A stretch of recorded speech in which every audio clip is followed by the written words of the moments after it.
Hello everyone, welcome to success classes. I am Gaurav Soin और आज एक बहुत ही ज़्यादा इंपॉर्टेंट वीडियो मैं आप लोगों के लिए लेके आया हूँ। और वो है कि प्लैगरिज्म कैसे चेक करते हैं।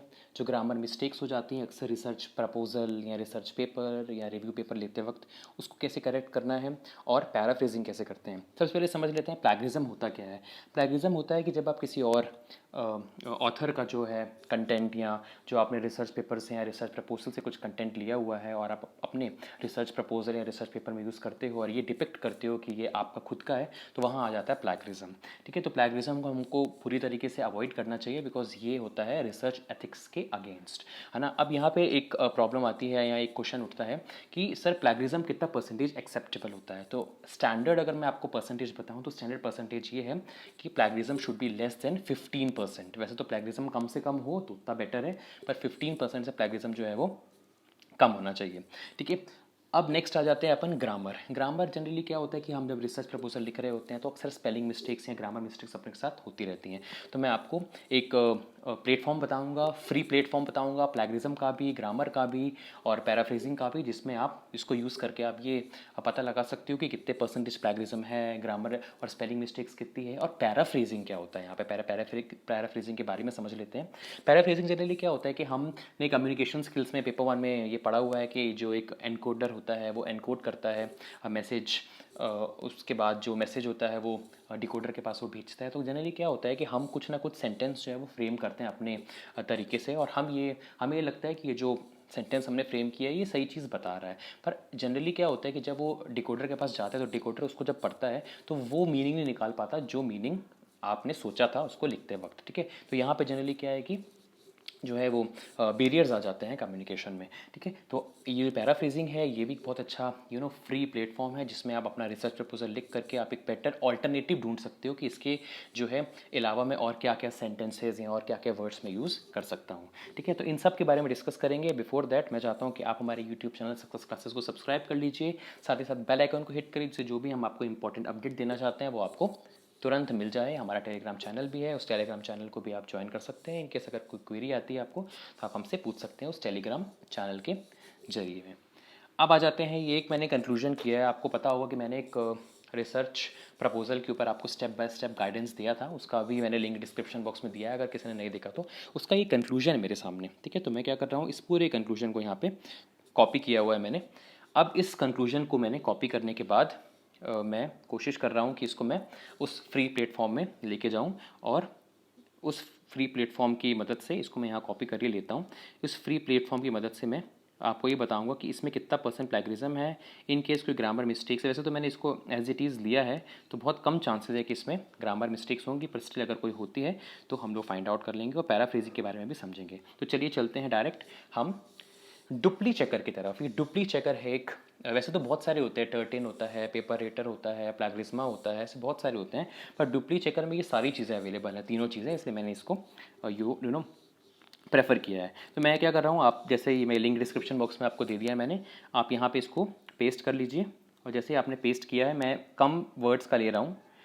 कम वर्ड्स कैसे ले रहा हूँ, जिससे जो टाइम है चेकर का या ये सब जो है वो हमारा सेव हो जाए और जल्दी हो जाए।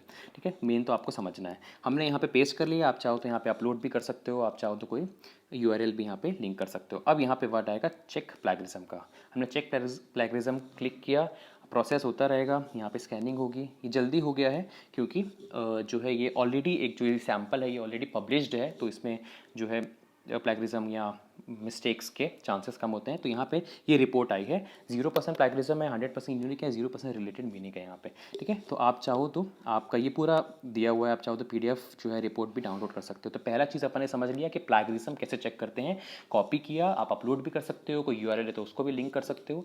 चेक प्लैगरिज्म आप करोगे तो आपके पास रिपोर्ट आ जाएगी और ये यूनिक है, ये ऑथेंटिक है, मैंने देखा है। इनकेस अगर कभी प्लैगरिज्म होता भी है ना, अभी तो ये 100% दिखा रहा है, अगर सपोज आपका प्लैगरिज्म भी होगा तो वो आपको वेबसाइट भी बताएगा कि कहाँ से आपका जो है ये जो सेंटेंस है ये मेल खा रहा है, किससे जो है ये सिमिलर लग रहा है। ठीक है, तो एक तो हमने समझ लिया यहाँ पे प्लैगरिज्म के बारे में। अब आ जाते हैं हम ग्रामर चेक करने में। तो फिर अपन सेम लेते हैं और यही ले रहे हैं अपन जो है कंक्लूजन। यहाँ फिर मैंने पेस्ट कर दिया इसको। अब आ गए अपन ग्रामर चेक पे, तो मैंने ग्रामर चेक पे यहाँ पर क्लिक किया। देखते हैं क्या ग्रामर चेक होगी। वैसे तो यहाँ पे स्पेलिंग मिस्टेक्स जो है उसके देखते हैं चांसेस मुझे कम ही लग रहे हैं, क्योंकि हाँ कम ही है, क्योंकि ये ऑलरेडी पब्लिश्ड है। तो जिसने भी ये पब्लिश किया है ये सब कुछ चेक करके सब कुछ सही करके किया होगा। तो यहाँ पे आप यस भी कर सकते हैं कि ऑटो करेक्ट भी कर लें, और यहाँ पे स्पेलिंग और ग्रामर आ जाता है। मैं एक बार दिखा देता हूँ, ये सैम्पल इन्होंने दिया हुआ है यहाँ नीचे।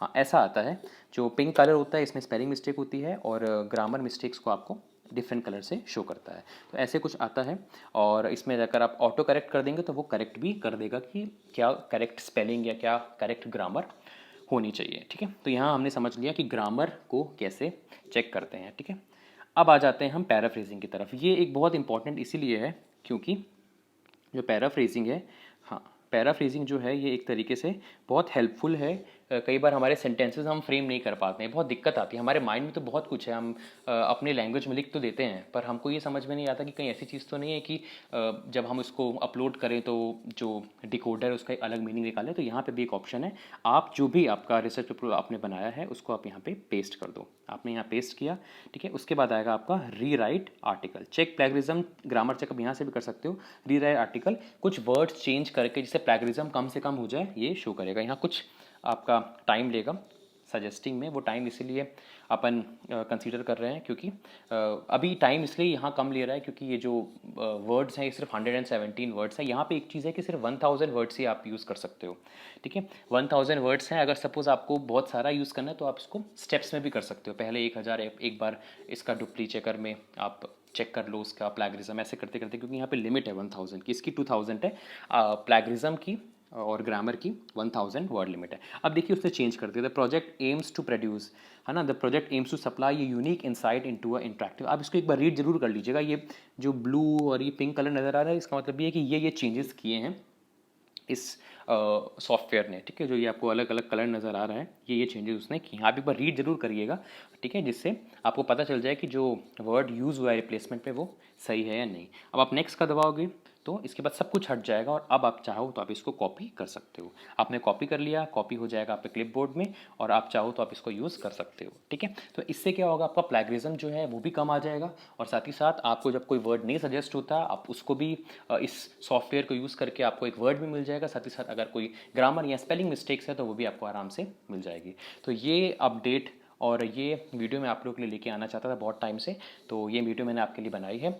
और आप जो है रिसर्च प्रपोजल अपना कोशिश करो, आप बनाते रहो। बहुत सारे लोग मुझे टेलीग्राम पे मैसेज करते हैं कि सर आप कोई हमें टॉपिक सजेस्ट करिए, या आप हमें बताइए कि हमें किस टॉपिक में बताना चाहिए। तो देखिए यहाँ पे क्या है कि अगर मैं आपको सजेस्ट भी कर दूंगा तो मैं अपने एरिया ऑफ इंटरेस्ट के अकॉर्डिंग बताऊंगा, या मैं आपको कहीं ना कहीं से सर्च करके आपको बता दूंगा। पर यहाँ पे इंपॉर्टेंट ये है कि आपको इसके बाद रिसर्च प्रपोजल बनाना नहीं है। शॉर्ट टर्म या नैरो अप्रोच मत रखिए, आपको उससे रिलेटेड इंटरव्यू में भी क्वेश्चन फेस होने हैं। तो आप बेटर है आप कोशिश करिए कि आप जो भी आप टॉपिक चुन रहे हैं उसमें आपका इंटरेस्ट हो और उसके बारे में आपके पास नॉलेज हो। तो कोई दूसरा कैसे बता देगा कि आपको उसके बारे में नॉलेज है या नहीं। ठीक है, तो आपको टॉपिक खुद चुनना है, आपके इंटरेस्ट के अकॉर्डिंग चुनना है, और ये कोशिश करनी है कि आपकी पूरी सब्जेक्टिव नॉलेज या प्रैक्टिकल या थ्योरेटिकल नॉलेज पूरी हो। ठीक है, तो आप उसको सर्च करिए। इन केस कोई स्टेप में आपको दिक्कत आ रही है, कोई प्रॉब्लम समझ में नहीं आ रहा, सैम्पल साइज कितना लेना चाहिए, प्राइमरी सोर्स क्या है, मेजर राइटिंग्स क्या है, तो टेलीग्राम पे आप पूछ सकते हैं, हम जवाब देंगे। और साथ ही साथ ऑल दी वेरी बेस्ट, आप रिसर्च प्रपोजल बनाते रहिए। 4 जुलाई दिल्ली यूनिवर्सिटी की लास्ट डेट है, और ये वीडियो मैं आपको इसलिए देना चाहता था जिससे आपका जो रिसर्च प्रपोजल है वो बेटर तरीके से प्रेजेंट हो और आपका सिलेक्शन हो जाए, इंटरव्यू में भी आप सक्सेसफुल हो जाओ। ठीक है, so thank you so much for your valuable time. ऐसे वीडियोज़ मैं बनाता रहूँगा। Have a very nice day ahead.